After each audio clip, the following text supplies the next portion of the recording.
Okay, so today I'm going to try a slightly new technique in my work. I have a painting prepared, which I think is going to be a great painting to just test and try out some new ideas that I wanted to explore for a while. I've also decided to document the whole process and share it with you guys, because I really love to watch how other artists think when they explore slightly new techniques and styles that sort of deviate a little bit from their usual style. I feel like a lot of experimentation and trying out things and possibly failing also happens behind closed doors. It can be a little bit of a messy process that we don't necessarily feel comfortable sharing or talking about. So this new painting I'm going to work on, it's nothing extraordinarily new or different from what I've done before. It's just a slightly new technique, a slightly new style. The reason why I wanted to explore this new method and technique is number one, to see if I can become a slightly quicker, faster painter. I tend to spend forever on my work, even the smallest of paintings, and I would really love to just add a little bit more pace and freshness in my work. I would really love it if I was able to not focus too much on the details, which is something I tend to hyper focus on in every single painting. I would also love it if my brush strokes could just be a little bit more varied, a little bit more designed. I would also really love it if I could experiment a little bit more with transparency versus opacity in the layers. So yeah, there's a lot of different reasons why I wanted to paint this painting and explore these different possibilities. Let me show you the painting that I've prepared, talk to you a little bit about what is already different from my usual work. Hopefully this is going to be a really good, fun experience and not a total failure.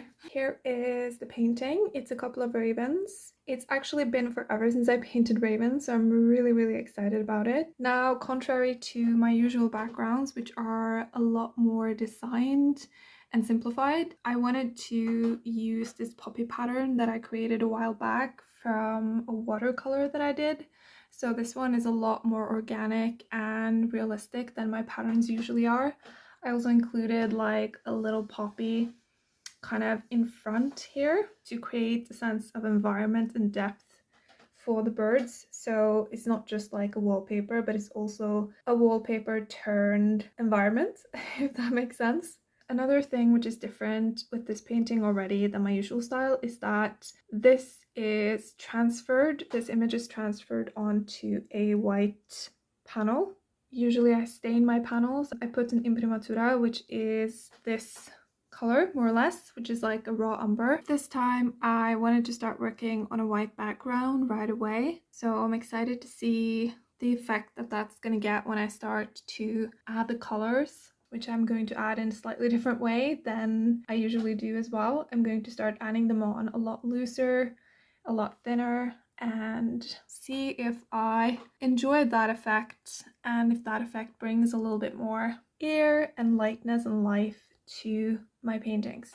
So just really quickly, how I transferred my painting, because I usually get a lot of questions about that. Here I basically have my digital sketch of the painting I'm going to work on. This is an image that I've designed in Canva. The poppies in the background are poppies that I painted in watercolor a while back, and then I just uploaded it into Canva and I started to play with the colors and I started to play with how I could mirror them to create a cool pattern. And then these two ravens I found on a site called Pexels, which is a site where you can download images and use them in your design, in your art, and you don't have to worry about licensing or copyrights. It's all free. These two ravens, I really like them together. And then I just put all of that together in Canva, worked on a composition until I was happy, and this is the result. And then what I did was I made my own blue paper of baking paper and just oil paint. So I used this color right here. This is Burnt Umber from Michael Harding, and I just added a really thin layer on the baking paper, and then I attached it to the panel. I attached my sketch on top of that, and then I just used a sharp pencil to draw down the lines that I wanted to use as reference points and that I wanted to work from. So that's really it. That's how I do it. Really quick, really simple. It's a great technique and way to get an image down, especially if, like me, you have a very complex composition. You have a composition that has a lot of mirrored elements, a lot of structure. You just want to make sure that everything lines up perfectly, because I find, especially with these patterns, I could always work on them freehand, but it would take so much longer. I just really want them to be super sharp and aligned. Yeah, just goes a lot quicker.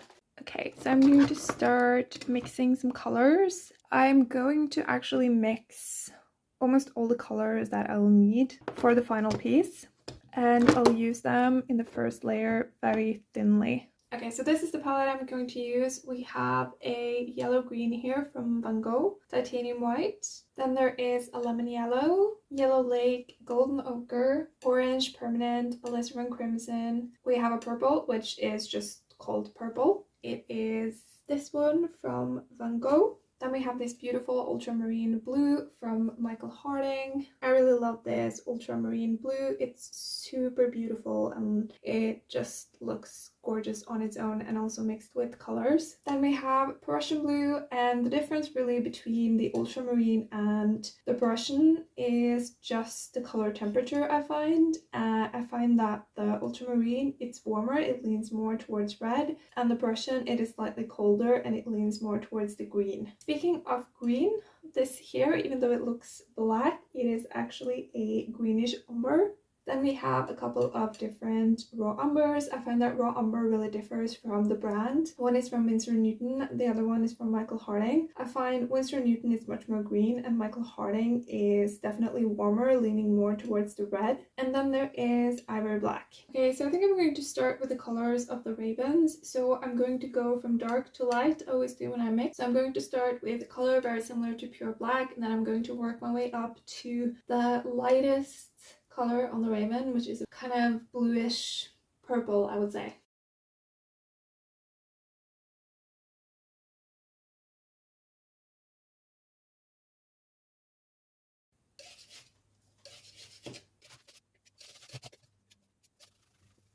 Okay, so now I mixed all the different shades that I will be using for the raven. So going from dark to light, there are a lot of different grays and blues and purples. And then I also have some mixes here for the beak, and I also have a few mixes for the eyes.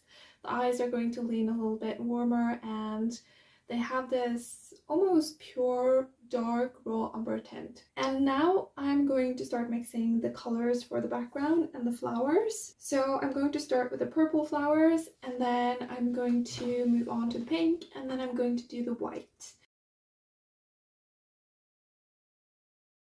Okay, so now it's starting to come together. I have the purple flower here, and I started to work on the pink, and then I just have the white ones left and the leaves. And then the final color is background color. Okay, so now all the color mixes are done. Now this is all ready to go. So I'm just gonna go grab a coffee and then let's start painting.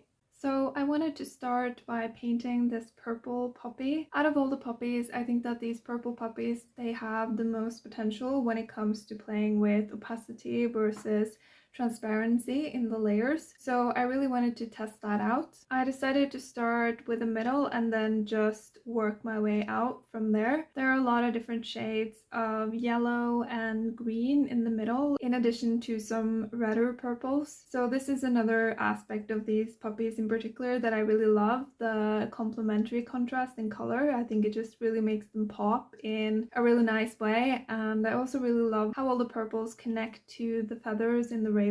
I just want to mention in regards to the filming footage of this video so far that I initially thought I would leave my phone, which is what I'm using to film this whole painting, on the table on the side of my easel. However, I decided a bit later on in the process that I would hold my phone a lot closer to the painting. There's just so much that gets lost when the camera is this far away. So I just want to apologize for the poor quality in these shots. Later on it will improve and you will see the brush strokes and textures that I'm laying down a lot more clearly. So in the darker areas of these purple poppies, I wanted the layers to be quite transparent. I wanted to have a lot of the underlying drawing actually shine through so that I could use that a little bit later on to pick up some of the details and shapes that I wanted to just emphasize a little bit more. To achieve this, I'm using a scumbling technique. This is when you add the paint on without any mediums or thinners, and you just rub it really thinly on the canvas. You can use this method for many different purposes. You can use it if you want the underlying drawing to shine through. You can use it as a sort of underpainting to map out where the different colors and values are. In my case, I probably will choose to leave some of these areas where I've just scumbled on the paint to stay as they are and just leave them like this, just to stretch the variation in textures and transparency versus opacity as much as possible. So here's the finished result of puppy number 1. I quite like it. It's painted quite a bit looser than my usual style. If I was painting with my usual style, then I would definitely make the transitions a lot more modeled, but I quite like this looser approach, and I also think that in certain areas it does look like this could be a watercolor. Okay, so here is the pink puppy. I did have a lot of fun playing with keeping the shapes on this puppy quite designed and loose. With the background, I decided I wanted a really solid, thick layer of paint. I just felt like this painting needed an element that was a little bit more solid. I also quite like how I could use this thick layer to really carve out and vary the edges around the poppies and the ravens. Okay, so this is the result after day 1. So I spent quite a long time mixing all of these colors. I spent about an hour, a little bit over an hour actually, and then so far I think I've spent probably around a couple of hours on painting. It's actually quite quickly for me to be able to cover this much, and I think it's because I've changed my technique slightly, which I'm really happy about. I also feel like I'm making a lot more design decisions, and I'm just having so much fun with the layering of paint and leaving certain areas more transparent and others more opaque. I really love this one actually.